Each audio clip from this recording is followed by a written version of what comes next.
Buen comienzo de semana, tal como se los anunciábamos. Recibimos a Ernesto Talvi, director del Instituto Ceres. ¿Cómo le va? Gracias por venir. Un gusto, Nicolás. Cuando preparaba la entrevista, usted ha tenido un raíz mediático bastante importante en estos últimos días y claro, hay cosas que son buenas de eso. Uno va viendo las respuestas que se van brindando y surgen repreguntas. Claro. Y eventualmente también surge el cuestionamiento, ¿no? ¿Cuánta gente de la que está del otro lado ya ha visto su intervención y cuánta no? Entonces, desde ese punto de vista vamos a surcar por aguas intermedias, entre presentar lo que viene desarrollando y también algunas preguntas que me han surgido. Usted ha insistido en que no estamos en crisis, que estamos atravesando dificultades. Sin embargo, yo repasaba algunos números y caída de la actividad industrial del 10%, 15% de las exportaciones, déficit fiscal del 4%. ¿Dónde está el límite entre las dificultades y la crisis? El límite entre la dificultad y la crisis está en la fortaleza del sistema financiero. Las crisis agudas, graves, vienen cuando el sistema financiero corre riesgos de tener algún tipo de dificultad extrema. El sistema financiero está muy sólido y eso es un gran activo que tiene el país. Y lo otro es la posición de reservas del Banco Central. El Banco Central tiene hoy, son todas reservas prestadas, pero la liquidez está, 14.000 millones de dólares, que nos permite manejar la evolución del dólar, del peso contra el dólar de manera pausada, prolija, sin movimientos bruscos, y que nos permite y nos da la confianza de que se van a poder cumplir con las obligaciones de la deuda pública uruguaya en tiempo y en forma. Eso, por suerte, el Uruguay tiene una posición muy firme en eso. Por eso digo, estamos en dificultades, el Uruguay sobrevuelan presiones recesivas, la gente lo siente en el bolsillo, que el salario no le alcanza, que la inflación ha subido, el desempleo está subiendo, hay 150.000 uruguayos que quieren trabajar y no encuentran trabajo, y tenemos un problema de desequilibrio fiscal que de no corregirse nos puede traer problemas a futuro, porque podría comprometer el buen crédito que tiene hoy el Estado uruguayo. Y bueno, en fin, lamentablemente esta administración se vio en la necesidad de tener que hacer ajustes. Hubo dos ya, uno en el presupuesto y el que se acaba de anunciar ahora con los aumentos de impuestos, ya que recibió, digamos, una situación deficitaria muy grande. ¿Y le llama la atención que el ajuste que propone el gobierno, que el gobierno llama acondicionamiento fiscal, pero que en definitiva representa un ajuste? Usted ha sido bastante crítico en que no le llamen ajuste.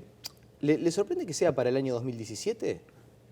Sobre todo por esto que juega sobre las expectativas, sobre pensar en un escenario que 2017 también va a ser complicado, entonces. No, no me sorprende. Uno tiene que actuar sobre las expectativas. Si hay acciones a futuro que son acciones que la gente percibe como que van a ser efectivas, eso ya tranquiliza hoy. El problema es que este ajuste se recargó fundamentalmente en el tema de los impuestos. Y hay algunas reducciones de gastos que más bien son postergaciones de gastos y otras intenciones de reducir algunos gastos, pero eso quedó medio en el aire, digamos. Entonces nosotros entendemos que la forma en que se planteó no es una forma constructiva, porque en primer lugar, como dije, no se le dice la verdad a la gente, y la gente está preparada para escuchar la verdad. Ya sabe que esto es un ajuste fiscal.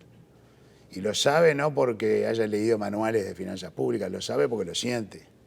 Y no lo siente solo el que recibió el aumento de impuestos, lo siente también el que no recibió el aumento de impuestos, porque al aumentar impuestos deprimimos el consumo de las familias, deprimimos el empleo que las familias hacen de contratación de trabajo doméstico en todos los rubros, deprimimos la inversión, deprimimos el empleo de las empresas privadas. Entonces, la gente que no ha sido alcanzada por estos impuestos también está sufriendo sus efectos. Entonces, esto es un ajuste fiscal. Ahora, se podría haber dicho, es un ajuste que no podemos evitar, a pesar de que esto no es lo que hubiéramos querido hacer, porque las circunstancias externas son mucho más complicadas de lo que habíamos previsto, pero este ajuste va a durar lo que dure las dificultades, después lo vamos a revertir. Ese fue un punto que nosotros se lo planteamos al ministro Astori cuando estuvo acá, una semana después de anunciar el acondicionamiento, incluso antes de las modificaciones, y le preguntamos específicamente eso a Astori, sobre si esto eran medidas permanentes o coyunturales, y Astori dijo claramente que eran medidas permanentes, que no eran medidas tomadas para revertirse en el corto plazo, más allá de que eventualmente si crecieran se podría llegar a revisar, pero dijo, estos son medidas permanentes. Fue la Yo creo que eso es un error. Yo creo que debió habérsele anunciado a la población que se le pide este sacrificio circunstancialmente por las dificultades por las que estamos pasando, pero que apenas las dificultades se disipen, estos impuestos van a volver al nivel que estaban antes del aumento, porque los bolsillos de los contribuyentes ya no soportan más carga tributaria. Pero además debió haberse anunciado cosas que ofrezcan un propósito de enmienda, porque este déficit fiscal que tenemos que corregir ahora, y es un acto de responsabilidad de parte del gobierno hacerlo, no nació en una probeta, no nació por combustión espontánea, se generó por los excesos que se cometieron en la administración anterior, por no ahorrar en tiempos de vacas gordas para tiempos de vacas flacas, se gastó como si no hubiera mañana, recursos con los que no íbamos a poder contar. A diferencia de lo que hizo el gobierno socialista de Chile, que ahorró, como digo yo, embalsó el agua durante la época de lluvia para soltarla en época de sequía y seguir generando. Entonces, lo mínimo que habría que haber dicho es, no solamente estos impuestos van a ser circunstanciales mientras duren las dificultades, sino que vamos a convocar a todas las fuerzas políticas para votar una ley de responsabilidad fiscal a la chilena. Ya hoy el doctor Lacalle Pou, el doctor Barrabel y el doctor Mieres las han propuesto y están de acuerdo. Hay una oportunidad extraordinaria para que en la próxima bonanza no nos gastemos el dinero con el que no vamos a poder contar en el futuro. También debió haberse anunciado de que no vamos a reponer vacantes en el Estado, porque en el periodo anterior ingresaron 44.000 personas, 24 personas por día de lunes a domingo. Y que por ende ese exceso se va a desandar, por ejemplo, sin llenar vacantes, solamente por la gente que se retira y fallece. Son 8.000 personas por año que se van. En 6 años podríamos volver a un nivel, a una plantilla pública de tiempos normales, no esta que tenemos, que es excesiva, y ahorrar 500 millones de dólares. Claro, pero sobre el ingreso de funcionarios públicos, ya vamos a hablar también sobre la regla fiscal que me interesa particularmente, sí. Pero los datos de la Oficina de Servicio Civil dicen que en el gobierno de Mujica entraron 44.000 funcionarios, pero hay 28.500 en la ANEP, sí. Es decir, en la educación, casi 8.000 en ACE, la salud, y casi 4.000 en el Ministerio del Interior. Sí. ¿Es posible, por ejemplo, eventualmente, o uno podría plantearse la pregunta al revés, si no hubieran entrado casi 30.000 funcionarios a la ANEP, ¿en qué estado estaría la educación? ¿Mucho peor que ahora o no?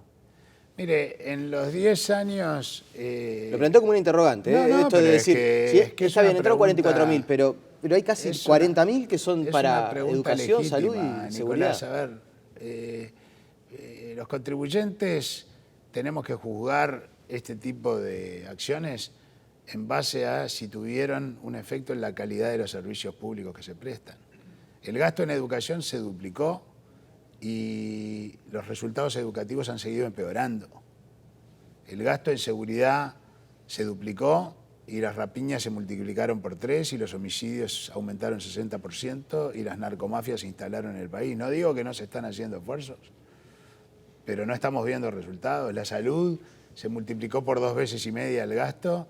Y es difícil encontrar indicadores de gestión, tiempos de espera y otro tipo de indicadores, pero a falta de indicadores uno lo que hace es hablar con médicos y con pacientes y si hubo alguna mejora fue muy marginal en el mejor de los casos. Entonces se gastaron sumas gigantescas de los contribuyentes sin obtener ningún resultado visible. Entonces, nosotros ahora tenemos un problema fiscal grave, tenemos un problema fiscal serio. ¿Es grave? Es un problema fiscal serio, porque si no lo corregimos, entonces podemos perder el buen crédito. Entonces hay que resolverlo. Entonces, no llenar vacantes no implica necesariamente que puede que sobren algunos lugares y falten otros, entonces habrá que hacer un sintonía fina, pero si no se llenan vacantes, 8.000 funcionarios se van a retirar por jubilación o van a fallecer. Y en 6 años vamos a volver a la plantilla que teníamos en el año 2009, cuando el doctor Vázquez terminó su primer gobierno, y era la plantilla que teníamos en el año 98, previo a la crisis financiera. Volver a un nivel normal de empleo público. Eso le ahorra al país 500 millones de dólares. Si profesionalizáramos la gestión de las empresas públicas, y Ceres hizo una propuesta muy concreta de cómo hacerlo, de una manera muy fácil, que basta la voluntad política porque no hay ninguna restricción constitucional que esté en el camino. Digamos, que el presidente convoque a una comisión pluripartidaria que se puede crear por ley, que funcione en la órbita del Poder Ejecutivo, donde los 4 principales partidos que tienen representación en el Senado estén representados, y que esa comisión tenga como cometido elaborar una lista de nombres de personas 100% idóneas para el manejo de organizaciones complejas, y que se la eleven al presidente y que el presidente luego designe gente con capacidad probada de gestión para ocupar los directorios de las empresas del Estado. También me interesa ese punto. Sí, solo agrego esto, Nicolás, sí, antes de su repregunta. Si ahorráramos 10% de lo que se gasta, solo por un buen manejo y una buena administración, profesionalizando y despolitizando la gestión de las empresas del Estado, nos ahorraríamos 550 millones de dólares por año. O sea que entre no llenar vacantes y profesionalizar la gestión de las empresas y despolitizarla, estaríamos ahorrando en los próximos años 1.000 millones de dólares.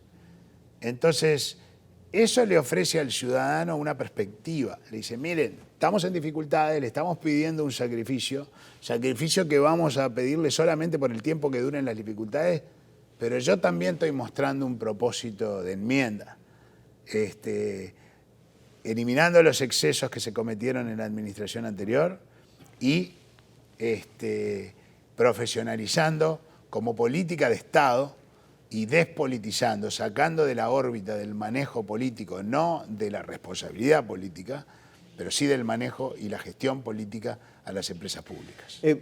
Para encontrar gente idónea, esa propuesta que hacen ustedes sobre la gestión de las empresas públicas y que parece bien interesante, por cierto, ¿alcanza? Porque los salarios en la administración privada y en particular en la dirección de las empresas públicas son bastante inferiores a los que se pagan en el sector privado. De hecho, yo conozco gente que estaba en la gestión pública, que pasó al sector privado y que ahora no volvería, entre otras cosas por la diferencia salarial que hay. A ver, si uno mira las escalas salariales, Nicolás, por nivel educativo, es decir, por calificación, para los que tienen primaria, solamente primaria, para los que tienen primaria y secundaria, para los que tienen primaria, secundaria y una carrera corta, los salarios en la administración pública son entre 24 y 35% más altos que su equivalente en el sector privado. Para quien tiene una carrera universitaria terminada son 12% más altos promedialmente. Solamente para quienes tienen formación de posgrado, los salarios se equiparan. Puede ser que mucha gente se vaya de la administración pública por un problema de motivación, porque a veces son estructuras burocráticas que a gente que está muy formada y que está muy preparada y que necesita la motivación, el sector público no le atrae. Pero si hay un acuerdo político para profesionalizar la gestión de las empresas que son muy importantes, son las más grandes del país, y esto se ha hecho en muchas partes del mundo, se ha hecho en Nueva Zelanda, se ha hecho en Chile, se ha hecho en España, no es que estamos innovando o reinventando la rueda, estamos proponiendo un mecanismo relativamente sencillo que requiere de la voluntad política de convocar a los demás partidos para que despolitizar la gestión de las empresas públicas sea política de Estado. Si eso ocurre, yo creo que vamos a atraer muy buenas personas para gestionarlas de manera idónea en todos los directorios. Y si hay que pagar sueldos competitivos, se pagan. Digo, No, porque, por ejemplo, entre otras cosas había trascendido el dato de que Marta Jara, la nueva presidenta de ANCAP, había tenido que resignar una buena parte de sus ingresos para pasar de Gasa Yagua a ser la presidenta de ANCAP. Son esas cosas que realmente son incongruencias Yo estoy hablando de promedios. de las escalas salariales que hay en la administración. Sí, pero tengamos en cuenta que promedialmente el sector público paga mejor que el sector privado para el mismo nivel educativo, a pesar de que el funcionario público, además de tener su trabajo y su salario, tiene un seguro de que nunca va a perder su empleo en épocas de dificultades. Y ese seguro... Claro, pero esto no pasaría en la dirección de las empresas, ¿no? Esto no pasaría en la dirección de las empresas. Por eso digo, si fuera del caso que los salarios no son competitivos, se pagan salarios competitivos. Eso no va a cambiar para nada la ecuación de ahorro, porque si estas empresas se gestionan bien, solo pensemos que las 4 obras que hizo ANCAP en el periodo anterior se presupuestaron en $200 millones y terminaron costando 700. Sabemos todos los que hicimos alguna obra que todas las obras siempre se van un poquito del presupuesto, pero ¿qué cuánto? 30%, 40%, pero no 4 veces más.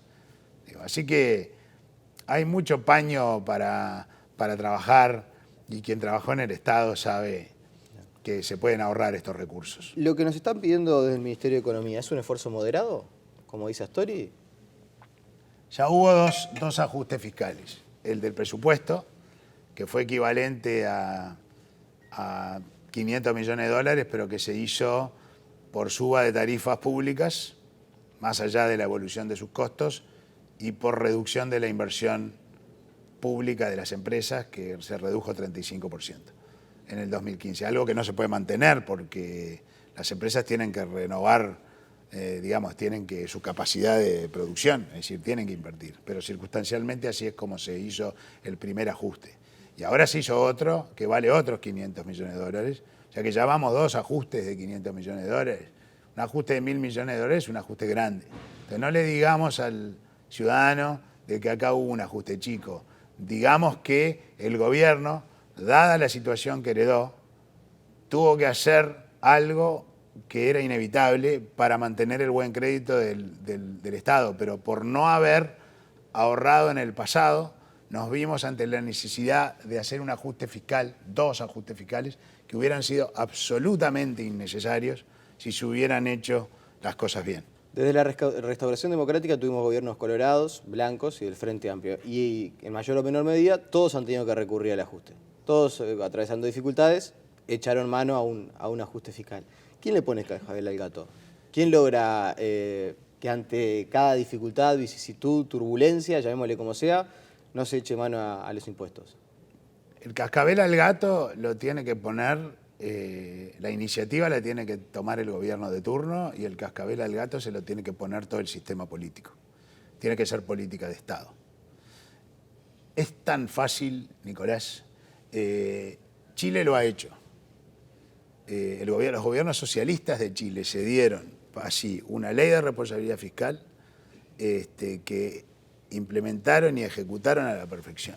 Entonces, cuando tuvieron entre el 2004 y 2011 el boom espectacular que tuvimos, porque los precios de los productos que producimos y vendemos, el arroz, la carne, la lana, la madera, la soja, estaban por las nubes, porque Argentina y Brasil volaban, justamente en parte por eso, porque los capitales venían a raudales, en esos momentos Chile ahorró para los tiempos de vacas flacas y conformó un fondo muy grande. Nosotros hicimos un ejercicio muy interesante para que la población lo entienda. Si a partir del año 2009, es decir, empezando en el 2010, ¿por qué decimos el 2009? Si hubiera empezado a aplicar la regla fiscal a la chilena, no estamos inventando nada. El año 2009 fue el año en el que el tamaño del Estado volvió a los mismos niveles que tenía en el año 98, previo a la crisis financiera, que fue muy traumática y desacomodó muchas cosas. El número de funcionarios era el mismo que previo a la crisis financiera, el gasto como porcentaje del PBI o del tamaño de la economía era el mismo, o sea que a partir de ahí ya no había excusa de decir no podemos ahorrar porque heredamos una crisis social, en fin, porque ya hacía 6 años, 7 que el país estaba en expansión y los vestigios de la crisis habían quedado atrás. Si a partir del 2009 hubiéramos aplicado la regla chilena, que es gastar solo lo que vamos a poder contar con seguridad en el futuro, pero lo que es circunstancial lo ahorramos, el gobierno del doctor Vázquez hubiera recibido un país con dificultades externas y presiones recesivas, sí, pero con superávit fiscal de 2% del PBI en vez de 4% de déficit, con una deuda 15% del producto menor, que eso hubiera implicado gastos de intereses de 500 millones de dólares al año menos que los que tenemos hoy, y con un fondo de 5.000 millones de dólares de ahorro, porque tendríamos que haber tenido superávit entre el 2010 y 2015, que se podría hoy estar usando, no para hacer un ajuste fiscal, sino para darle alivio fiscal, bajando impuestos a las familias y a las empresas, y para que no bajen sus niveles de consumo, no dejen cesante trabajadores, y haciendo obras de infraestructura para emplear a las personas que quedaron cesantes en la construcción. Eso es exactamente lo que Chile está haciendo. Chile está creciendo menos, siente también las presiones recesivas, hay descontento, pero el buen crédito de Chile no está en juego, Chile no tiene que hacer ningún ajuste fiscal y por ende la economía sigue creciendo. Me quedan 30 segundos y no quiero dejar de preguntarle por el tema educativo, por la propuesta que ustedes realizan en ese sentido, porque me parece bien interesante. ¿Es aplicable? ¿Se puede hacer con todas las dificultades que sabemos que existen para los cambios en la educación? Es totalmente aplicable. Mire, Nicolás, un país que universalizó la educación preescolar en 5 años durante el segundo mandato del doctor Sanguinetti. 5 años. Y que es ejemplo hoy en el mundo en el tema. Un país que repartió 1 millón de ceibalitas en el lapso de un periodo de gobierno. Y que es ejemplo hoy en el mundo, puede darse a sí mismo 136 liceos públicos modelo que funcionarían en todos los barrios vulnerables del país para atender 50.000 chicos que hoy están en situación de vulnerabilidad. Nosotros propusimos que estos liceos, que requieren de una gestión muy compleja y mucha flexibilidad, se gestionen desde el Plan Ceibal, porque la ANEP jurídicamente no está preparada para hacer este tipo de gestión, pero sí obviamente sería en colaboración y en coordinación con ANEP quien proveería a los profesores y a los directores, que van a tener que ser reentrenados para trabajar en aulas de contexto crítico y en instituciones de contexto crítico. Si hiciéramos eso, empezaríamos a terminar con la fragmentación social, con la marginalidad y con toda la secuela de violencia, delito y droga que trae detrás. Y cuesta 240 millones de dólares al año. O sea, eso es igual a las pérdidas que tuvo ANCAP en cada uno de los últimos 4 años. O sea, que simplemente gestionando bien a las empresas del Estado esto se puede financiar. Y con la misma plata que gasta ANEP hoy, también se puede financiar, porque el costo por alumno de estos colegios es de 4.800 dólares. El costo por alumno egresado en ANEP, porque muchos repiten y muchos abandonan, es 4.600 dólares. O sea que por la misma plata que gastamos podríamos graduar a todos los chicos hoy en situación de vulnerabilidad en tiempo y forma, con el triple de horas de clase, con una gestión alimentaria y de salud muy superior y con una incorporación de la familia para que se comprometa con el éxito académico de los chicos muy integral. O sea, obtendríamos resultados muchísimo mejores por el mismo dinero. Eso es inversión social. Eso es inversión social. Este es el ajuste fiscal y social que el país precisa. Un ajuste que le dé a la gente cierta perspectiva de futuro, de que la cosa no va a seguir como está, de que vamos a introducir cambios que nos pongan en otro lugar de aquí a una generación, pero que se van a sentir hoy los efectos. Le agradecemos su presencia también. De verdad, esto va a quedar, yo sé que lo respondió, pero vio que la televisión queda el archivo. Sí. ¿De verdad no tiene intenciones de participar en política partidaria? Por ahora queremos incidir en la política desde este ciclo Encuentros Ciudadanos, por el que vamos a recorrer el país y los barrios de Montevideo, compartiendo con nuestros conciudadanos nuestras ideas y nuestros sueños por un Uruguay posible y por un Uruguay mejor. Y queremos hacerlo desde esta posición de independencia, de libertad para decir lo que pensamos, de elogiar, de criticar cuando corresponde, digamos, pero sin pedirle a la gente nada. Por ahora. Bueno, el por ahora ya lleva 19 años en que estoy siendo director de Ceres y muchas veces me han dicho, ¿cuándo es que se va usted a dedicar a la política? Le agradecemos su presencia esta mañana. Gracias, Nicolás. La pausa y seguimos con más noticias.